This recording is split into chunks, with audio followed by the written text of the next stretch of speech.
जय हिंद। एहसान sir classes में आप लोगों का स्वागत है। आज के इस वीडियो में आप लोगों के सामने मैं क्लास 10th की मैथ लेकर के उपस्थित हुआ हूं, जिसमें आप लोगों को प्रश्नावली 9.1 पढ़ाया जा रहा था, अर्थात ट्रिगोनोमेट्री आप लोगों को पढ़ाया जा रहा था। त्रिकोणमिति में आप लोग 9.1 एक्सरसाइज पढ़ रहे थे, जिस एक्सरसाइज का नाम है त्रिकोणमिति के अनुप्रयोग।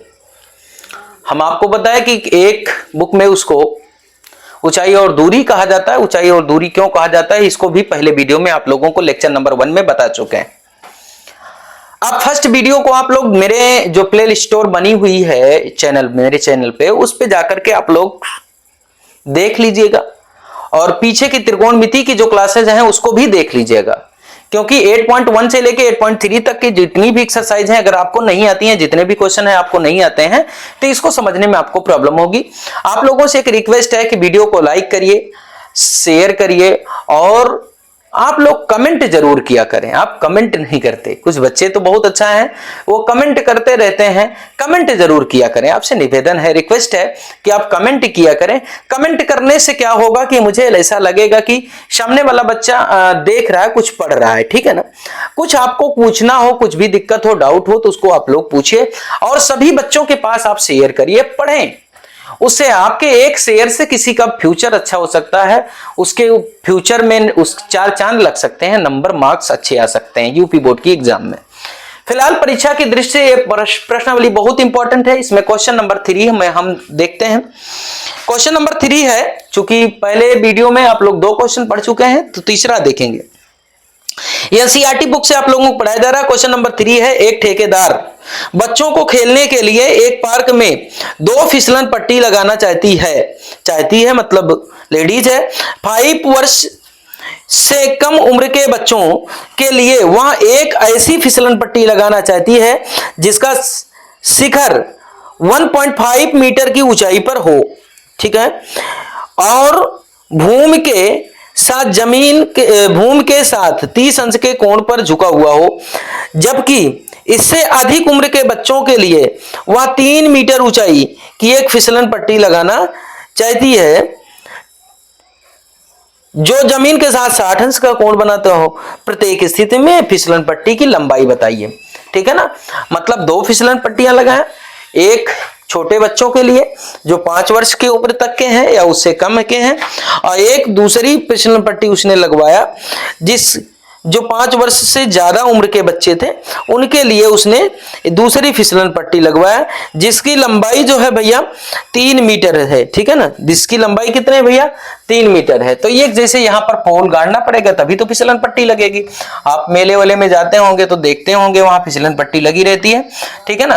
तो ये कि यहाँ से 1.5 मीटर की फिसलन पट्टी लगाई, और जो जमीन के साथ कितने अंश का कोण बनाता भाई, 30 अंश का कोण बनाता है, ठीक है ना। बता रहा है ठेकेदार जो है, जो ठेकेदार है वो बता रहा है कि इसकी जो फिसलन पट्टी की लंबाई है वो बिल्कुल बता रहा है, कोण बता रहा है, ये जमीन के साथ कितने अंश का कोण बनाता है, 60 अंश का।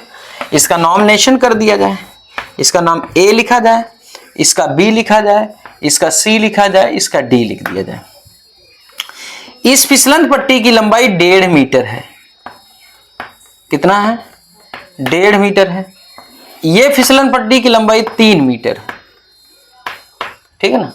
फिसलने के लिए इसे लगा दिया जाए, ठीक है ना।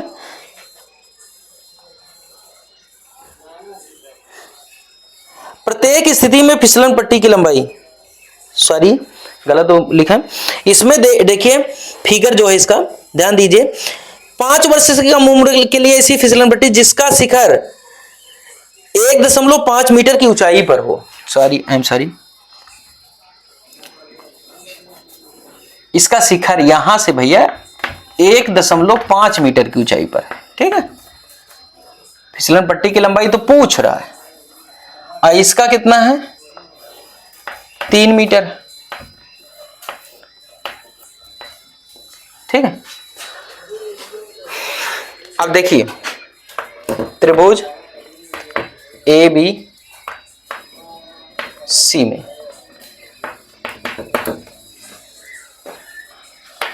tan 30 अंश, सॉरी 10 का फार्मूला का यूज नहीं करना है। ये देखिए ऊंचाई दी गई है, हमको फिसलन पट्टी की लंबाई एसी की लंबाई हमको बताना है, तो मान लेते हैं x है, और इसकी लंबाई हमको निकालना है तो इसको मान लेते हैं y है, ठीक है ना। तो x y दोनों की वैल्यू हमको आपको निकालना है, ठीक है ना। तो यहां पर त्रिभुज ABC में देखिए tan 30 अंश, सॉरी tan बार बार आना है ना, क्योंकि tan इसमें ज्यादा यूज होगा।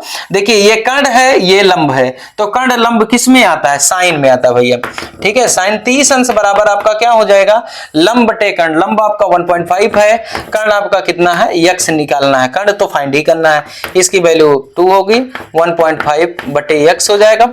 x को इधर ट्रांसफर करेंगे, ये इंटू में हो जाएगा, 2 इधर जाएगा, 2 इंटू 1.5 हो जाएगा, ठीक है ना। x इज इक्वल आपका कितना हो जाएगा, 3 मीटर, 3.0 मीटर।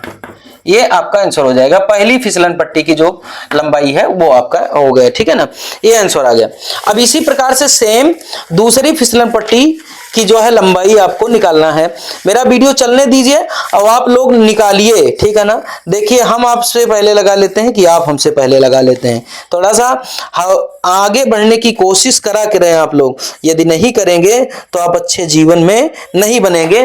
जीवन में अच्छे बनने के लिए जरूरी है कि आप लोग संघर्ष करें और आगे बढ़ने की कोशिश करें। इस प्रकार से ये इसको इरेज कर देते हैं। अब एक त्रिभुज जो है बड़ा वाला लेते हैं, इस बड़ी वाली फिसलन पट्टी की लंबाई निकालना है ABD में। तो ABD में देखिए इसमें भी कर्ण निकालना है और लंब दिया गया है, तो कर्ण लंब किस में आता है, साइन में आता है। साइन 60 अंश बराबर आपका कितना हो जाएगा, लंब बटे कर्ण, लंब आपका कितना है 3 है, कर्ण आपका कितना है y है, y आपको ज्ञात करना है, मतलब फिसलन पट्टी की लंबाई 60 अंश का मान √3/2 होता है, बराबर में आपका 3/y हो जाएगा। y को इधर ला लीजिए तो 3/2 इंटू वाई हो जाएगा, बराबर में 3 हो जाएगा। y इज इक्वल आपका क्या हो जाएगा, 3 इंटू 2 हो जाएगा, बटे में आपका √3 हो जाएगा। एक काम कर लेता हूं, थोड़ा सा आप कम अच्छा समझ जाएं, रूट जो 3 लिखा हुआ है यहां पर, इसको √3 इंटू √3 लिख दो। भाई बात वही है ना, समझ रहे हैं ना आप लोग, √3 इंटू √3 लिख दें, इंटू 2 लिख दें, ठीक है ना। तो √3 से √3 कट जाएगा, y बराबर 2√3 हो जाएगा भैया। ये बड़ी वाली फिसलन पट्टी की लंबाई है, इतना मीटर, ये आ गया भैया, ठीक है ना, आंसर आ गया। समझ रहे हैं ना। चलिए क्वेश्चन नंबर इसमें दूसरा देखते हैं।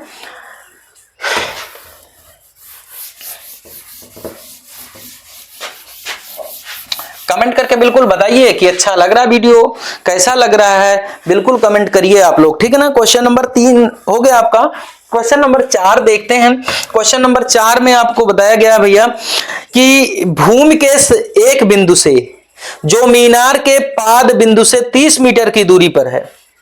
अरे भाई मीनार बनाओ भाई, पाद आ रहा है, इसमें पाद बिंदु आ रहा है, पाद बिंदु AB है, ये B पाद बिंदु है, ये ABC मीनार है, और ये भूमि पर कोई एक बिंदु है।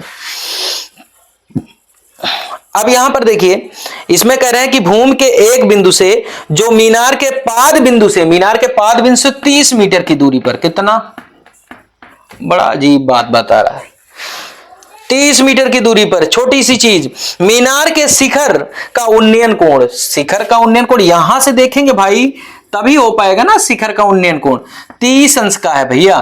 फिगर बनाना ही इसमें बहुत आवश्यक है। इसकी हाइट मीनार की पूछ रहे हैं शायद, देखते हैं आगे क्या पूछ रहे हैं। इसमें कह रहे हैं मीनार की ऊंचाई ज्ञात कीजिए। मीनार की ऊंचाई h मान लीजिए भाई, और इसमें h लंब निकालना है, आधार दिया गया है। बिल्कुल त्रिभुज ABC में क्या करना है हमको भैया, लंब निकालना है, आधार दिया गया है। लंब आधार किस में आता है, tan में, काट में भी आता है, तो काट का यूज भी कर सकते हैं हम। tan 30 अंश बराबर आपका हो जाएगा भैया h बटे 30, इसकी वैल्यू tan 30 अंश की 1/√3, h बटे 30 हो जाएगा। 30 को उधर ले जाइए तो यहां पर 30 बटे में आपका कितना हो जाएगा, √3 हो जाएगा। √3 से इसमें ऊपर नीचे मल्टीप्लाई कर दिया जाए, तो √3 से जब मल्टीप्लाई कर देंगे तो क्या हो जाएगा, h बराबर आपका हो जाएगा 30 √3 हो जाएगा, बटे में आपका 3 दहम कितना हो जाएगा 30, h बराबर आपका कितना हो जाएगा 10 √3 हो जाएगा, इतना मीटर हो जाएगा, ठीक है ना। ये आंसर हो गया भैया। बात समझ में आ गई ना। क्वेश्चन नंबर 5 देखते हैं भाई। क्वेश्चन नंबर 5 देख करके बताते हैं आपको कि क्या होगा इसमें, ठीक है ना। बहुत आसान लग रहा होगा आपको, जबकि लोगों को लगता है कि हाइट एंड डिस्टेंस त्रिकोणमिति के अनुप्रयोग बहुत कठिन है, लेकिन ऐसा कुछ नहीं है। जब आपको अच्छा समझाने वाला मिल जाए और अच्छे बच्चे पढ़ने वाले मिल जाएं, मन लगा के बैठ के पढ़ने वाले मिल जाएं, तो सब आसान हो जाता है, सब एकदम बढ़िया हो जाता है, सब कुछ बेस्ट हो जाता है। क्वेश्चन नंबर 5 है, भूमि से 60 मीटर की ऊंचाई पर, भूमि से 60 मीटर की ऊंचाई पर एक पतंग उड़ रही। चलो उड़ा देते हैं पतंग। भूमि है, ये भूमि बना लेते हैं, इसका नाम लिख लेते हैं ABC। यहां सी पर एक पतंग उड़ रहा है भाई। पतंग उतंग बनाने की जरूरत नहीं है, चूंकि निकाल पाएंगे नहीं बोर्ड से तो उड़ाएंगे कैसे, तो क्या मतलब फालतू। पतंग में लगी डोरी को अस्थायी रूप से भूमि के एक बिंदु से बांध दिया जाता है। अस्थायी रूप से मतलब अस्थायी नहीं है कि हमेशा बांधी रहेगी, बांधी रहेगी तो उड़ाएंगे कैसे, ठीक है। यहाँ पर ये इसकी ऊंचाई कितना है, 60 मीटर। कुछ समय के लिए मान लेते हैं कि ये पतंग को यहां पर अस्थायी रूप से बांध देते हैं, इसका मतलब यही हुआ, ठीक है ना, अस्थायी रूप से। भूमि के साथ डोरी का झुकाव 60 अंश है। यह मान कर कि डोरी को कोई ढील नहीं है, ठीक है ना, डोरी में कोई ढील नहीं है, ये मान लेते हैं। डोरी की लंबाई बता दीजिए भाई। अरे बहुत आसान है, मेरे बच्चे लगा रहे होंगे, देखिए लगा के कमेंट करिए कि सर मैंने लगा लिया आपसे पहले, ठीक है ना। सब लोग कमेंट करिए कि आ गया सर, मुझे बहुत बढ़िया आ गया, बहुत बढ़िया समझ में आ गया सर। चलिए डोरी की लंबाई निकालते हैं। डोरी की लंबाई मान लेते हैं कि यल है या यक्स है, जो भी मानते हैं भाई, उससे कोई मतलब नहीं है। मानना है तो गधे को शेर भी मान सकते हैं, ठीक है ना भाई, मानने वाली बात है। लेकिन इसमें मान के साबित करना पड़ेगा, सिद्ध प्रूफ करना पड़ेगा, ये मैथ है भैया, त्रिभुज ABC में। चलिए इस ABC का मामला देखते हैं क्या है। निकालना कर्ण है, दिया लंब गया है। लंब कर्ण किस में आता है, साइन और किस में आता है, काशिक में आता है। तो साइन काशिक, साइन का लगाते हैं, पहले मिल जा रहा है तो आगे जाने की क्या जरूरत है। जब कोई काम हमारा रामापुर में हो जा रहा है तो अमेठी जाने की क्या जरूरत है भाई, महाराजपुर में हो जा रहा है तो अमेठी जाने की क्या जरूरत है, दीवानगंज में हो जा रहा है तो अमेठी सांगीपुर जाने की क्या जरूरत है, ठीक है ना। मतलब आगे कोई काम हो जा रहा है तो आगे सबसे मिलता है साइन, तो इससे हमारा काम बन जाएगा। साइन 60 अंश बराबर आपका लंब बटे कर्ण हो जाएगा भाई। लंब क्या है आपका 60 है, कर्ण क्या है भाई यल है। साइन 60 अंश का मान √3 बाई आपका 2 होता है, शायद आप जानते होंगे, ठीक है। इसको इधर लाया जाए, आप याद करिए भाई, इसको इधर ट्रांसफर कर लिया जाए तो यल बराबर 60 गुणे 2 हो जाएगा, ठीक है ना, बटे में √3 हो जाएगा। आप कमेंट करेंगे, आपके घर आकर के फार्मूला सुनूंगा, आप अपना एड्रेस भेजेंगे कमेंट करके, आपके घर आकर के मैं सूत्र सुनूंगा। 6 दूनी कितना हो जाएगा 12 120 बटे में √3 से ऊपर नीचे मल्टीप्लाई करवा दो यहीं भाई, यहीं जब करवा देते तो बातें अच्छी हो जाती भाई। तो यहाँ पर जब करवाएंगे तो √3 ऊपर लिखा जाएगा और नीचे √3 से √3 में मल्टीप्लाई होगा तो 3 हो जाएगा। 3 चौक 12 होता है का भैया, 40 आ जाएगा, ठीक है ना। तो यहाँ आपका आ गया 40 √3 मीटर, ये आंसर हो गया। अगर आपसे हमने बताया है कि अगर पॉइंट में आंसर दे रहे हो, ठीक है ना, अगर पॉइंट में आंसर दे रहे हैं आंसर शीट में, तो √3 की वैल्यू रख दीजिएगा, ठीक है ना। और √3 की वैल्यू रखने के बाद पॉइंट में आंसर आपका आ जाएगा, ठीक है ना। समझ गए ना, क्वेश्चन नंबर ये वाला समझ गए। क्वेश्चन नंबर अगला देखते हैं, इसमें क्वेश्चन नंबर 6 क्या है भाई, ठीक है ना। क्वेश्चन नंबर 6 देखते हैं।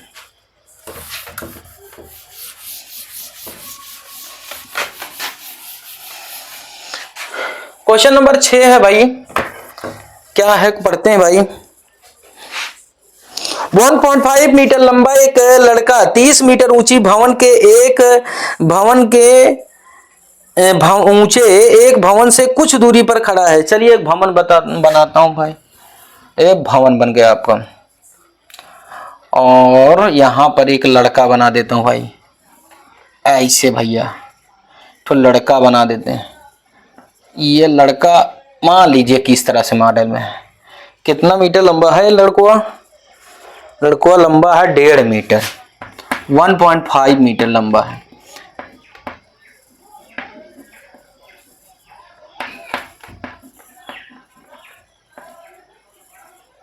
ये लड़का है, ठीक है ना। तो इसके सामने इसे डॉटेड कर दिया ताकि आप समझ जाएं, ठीक है। और ये कितना है, इसकी ऊंचाई कितनी है? पूरे की ऊंचाई है 30 मीटर। यहां से ये बताओ, ये जो लड़कुआ भाई लड़का है, इस लड़का का मामला ये भैया कि ये देखेगा कहां से? आंख से देखेगा ना, तो आंख तो यहां होगी। ये तो उसका पैर है लड़के का, तो यहां से देखेगी तो यही इसी के साथ उन्नयन कोण बनेगा, ठीक है ना। इसके साथ उन्नयन कोण कितने अंश का बन रहा है देखो, बताते हैं इसमें कितने अंश का बन रहा है। कुछ दूरी पर खड़ा है, कुछ दूरी मतलब मान लीजिए x दूरी पर खड़ा है, क्योंकि पता नहीं है कितनी दूरी पर खड़ा है ना, तो ये भी x दूरी हो जाएगी, ठीक है भाई।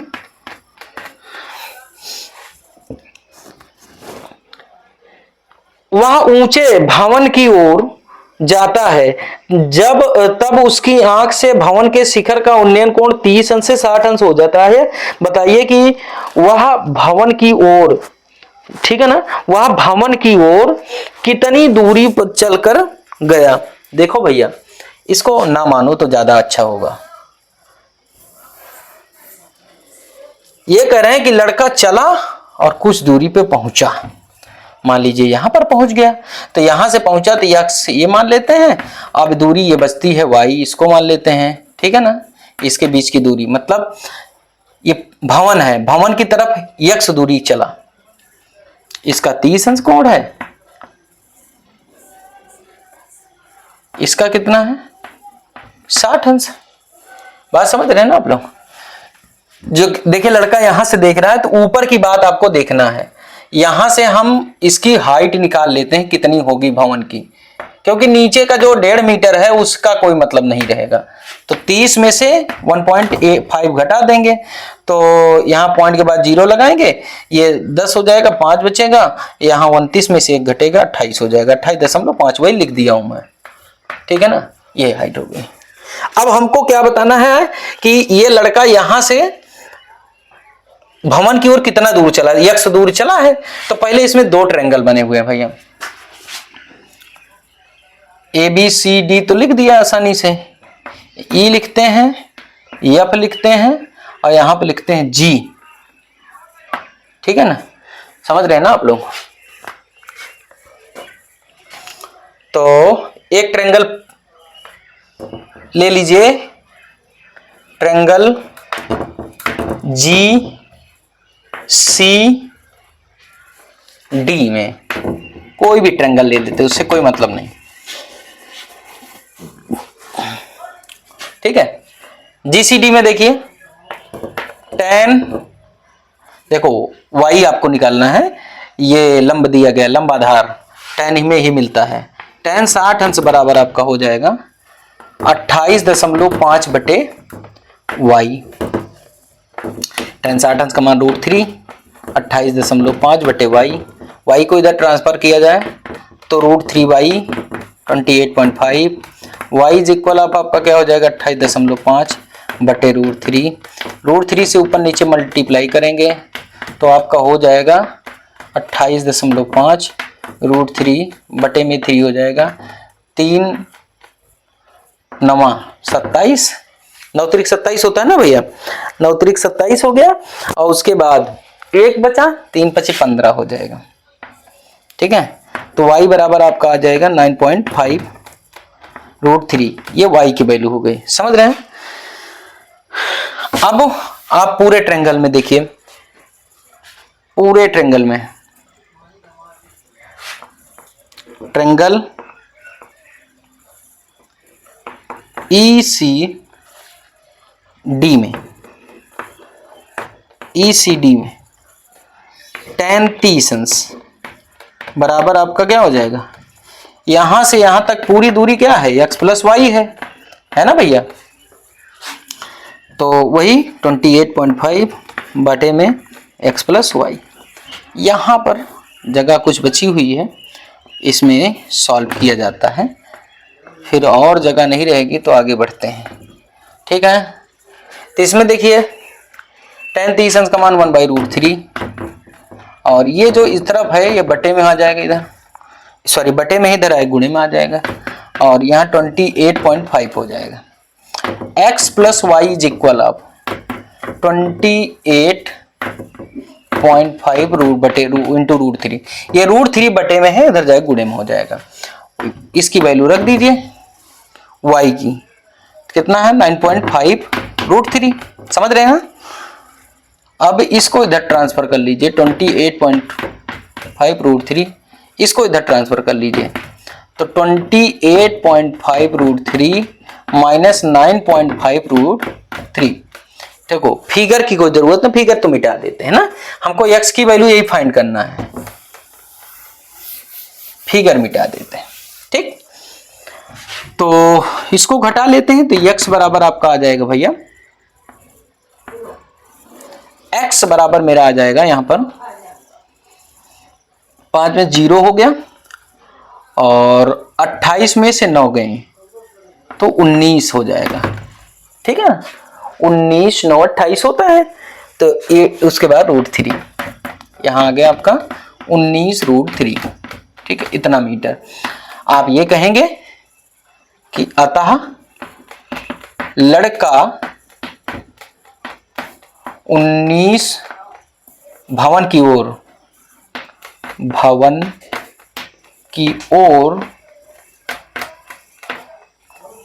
19 √3 मीटर चला।